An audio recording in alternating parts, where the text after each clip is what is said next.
Hello, welcome to another Terrain Tuesday. It's going to be another nice, quick and easy dungeon scatter terrain.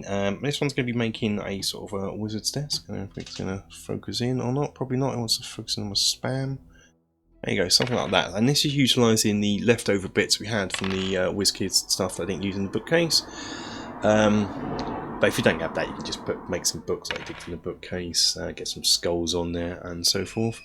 But yeah, we are going to be making this wizard's desk based on the Heroquest one. So quick and easy, let's get it done. For this, some 1mm chipboard. Measure a strip that's 13.5 long, and at its widest, it's about just over an inch, centimetre and a half, so 16. And divide it up into 4 pieces. 2 pieces being the same, so one piece will be like 4.5 centimetres long. This will be sort of about 2.5, this will be 4.5, and this will be 2.5 roughly. And on certain bits, just do a little on the long bits, do a little indentation here. You've seen the Heroquest wizard's table, we all sort of know what I'm trying to get at here. And you cut this out and score down these lines. Once you've got it all cut out and scored, you can just sort of hold down the score lines. And this will give you your base for your wizard's desk.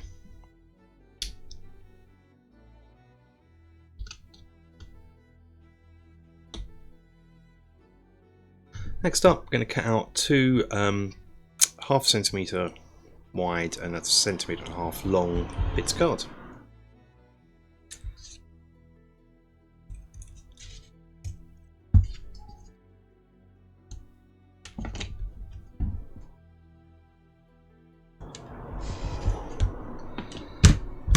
Take one of your long bits and we're just going to sort of glue them onto the front, quite close together here and there, and these are going to be your drawers. Those glued on just for quick and ease. I'm going to just glue this in place, so it's going to run some super glue down this end here, and hopefully we can just hold it in place long enough for it to dry and not give us cramp. Next up, bit of chipboard that's 5.5 cm long, 3.5 wide, and a bit of 6mm foam that's the same length and about 1.5 cm wide. And in time that will go on here, and that will go on here, giving you a sort of a desk type situation. Before we do that, I just want to come in, score a wood grain, just a light wood grain texture into here on the side. Not too heavy, and I'll do the same here. Some streaks just to add some interest when it's painted. Then once I've completed that, I'm going to glue that on there. But we're not going to glue it on here just yet. I want to add strips of cards around here, which I'll do in a minute. So for this, easiest way of doing this is to get a bit of chipboard, put your back bit on, and we're just going to trace around it. That'll be the front, and then just going to do this by hand. We'll draw a sort of ridge around it, and we're going to cut that out.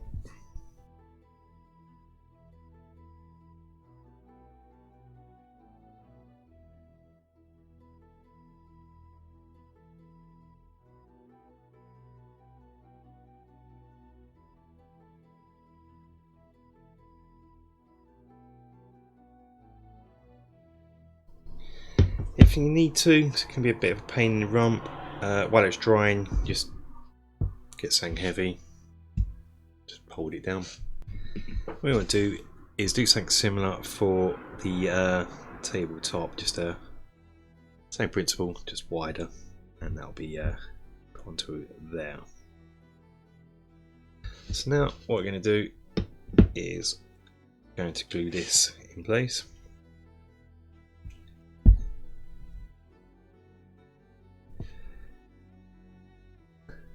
Here, What we're going to do now is hopefully you'll be able to see this. Make some drawers for this top bit. This is done in the same way as we did the drawers earlier on. So 2 strips of card. So kind of want them. Okay, I want them about there. And make sure this goes flush with the tabletop.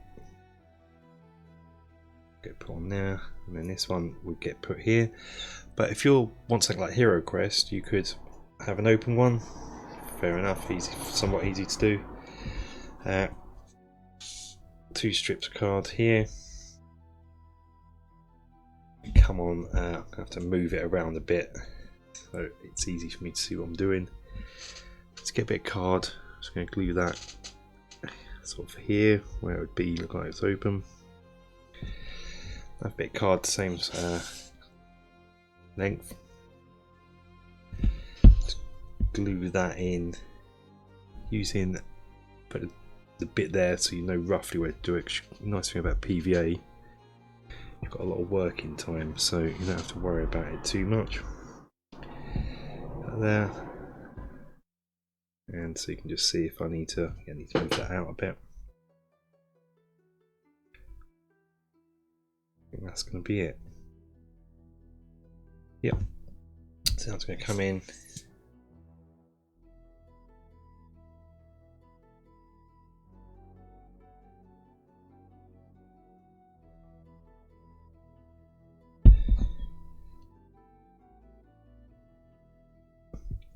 There's some glue, and if I don't think it looks level, straight, I come in with crafting tool and just try and level it all up.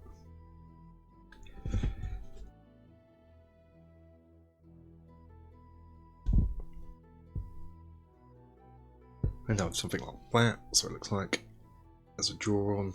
It's messy, I'm just PVA. Don't worry about that too much. That'll be its draw. If you wanted to, take it the next step and sort of before you do this, cut around there, but I'm going to do it with a paint effect. So, and then finally, just glue that in place. Finally, just glue the table to the top, and we can let it all dry. I want to turn it over so you can get it central. Like that. Painting the desk brown now, and now I'm going to just paint. Apologise for the window being open. Paint a bit more. For a small little terrain piece, I do use old Games Workshop paints. I've got so many of them, but feel free not to. You can use acrylics. All we're going for is a light brown than the undercolour, and then a really light brown for another layer, and it's like an orange brown, both of them. That's what we're going for. You paint that all over except for this bit of wood here,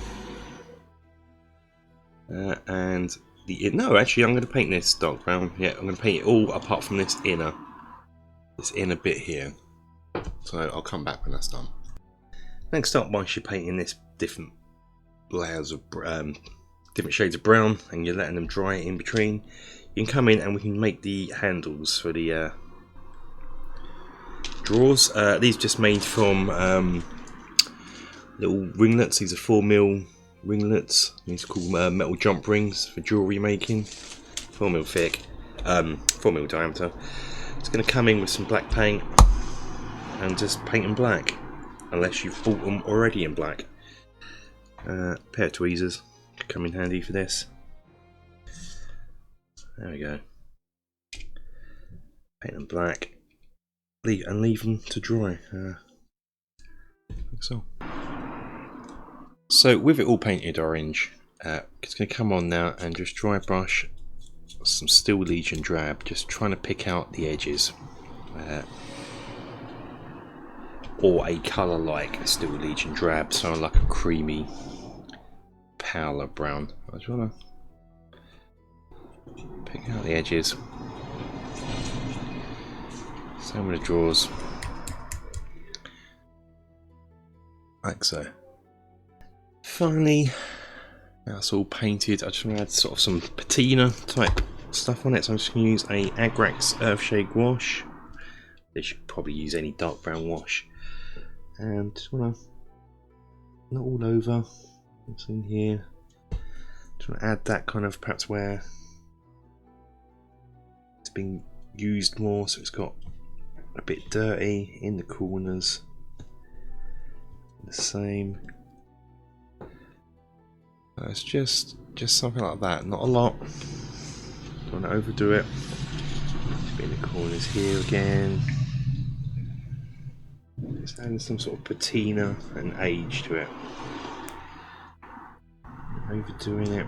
It's around the draw edges. They'll be touched more. Think about how it'd be used in real life. So, and that's sort of it. That's all I'm doing. Just that. Now let that dry, and we'll stick the handles on.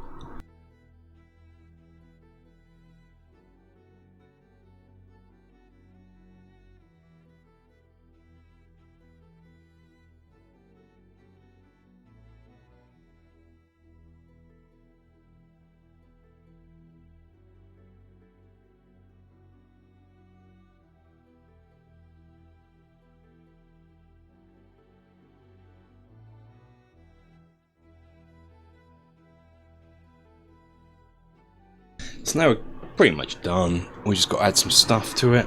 If you remember from the bookcase video, I said I've got these WizKids sort of wizard bits and pieces. So I was going to use these for this video.